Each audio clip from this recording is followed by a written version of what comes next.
It's that time of year again. Preparing to go back to school. But just because summer's over, it doesn't mean you have to stop being fresh. So here's 6 tips and tricks to make sure your lunchbox is on top this year.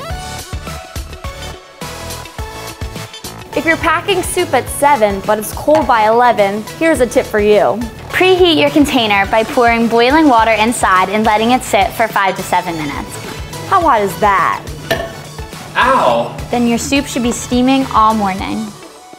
But if you need to keep something cold, And normal ice packs aren't worth the hassle. try soaking up a sponge and freezing it instead. Put it in a sandwich bag, and that's a cool alternative. Are you sick of those soggy PB&Js? Mom! Try spreading peanut butter on both sides of the bread. That'll stop the jelly from seeping through your sandwich ever again. If you pack your lunch the night before, And by morning, it's fresh no more. Here's a tip for you. tuck it in a container wrapped in wax paper.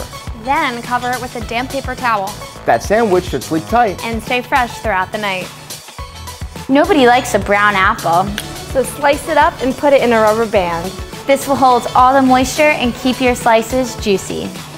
Tired of mixing your ingredients before you're ready to eat? Use this trick with a mason jar to seal your treats with a special place for each. Fill the jar with granola, pudding, and so much more. Then you can use a smaller cup to seal different toppings in the lid. And hopefully you'll have no mess. Hope these tips can spice up the way you pack your lunch. Let us know what your best lunchbox tips are. Now you're making me hungry. Let's eat.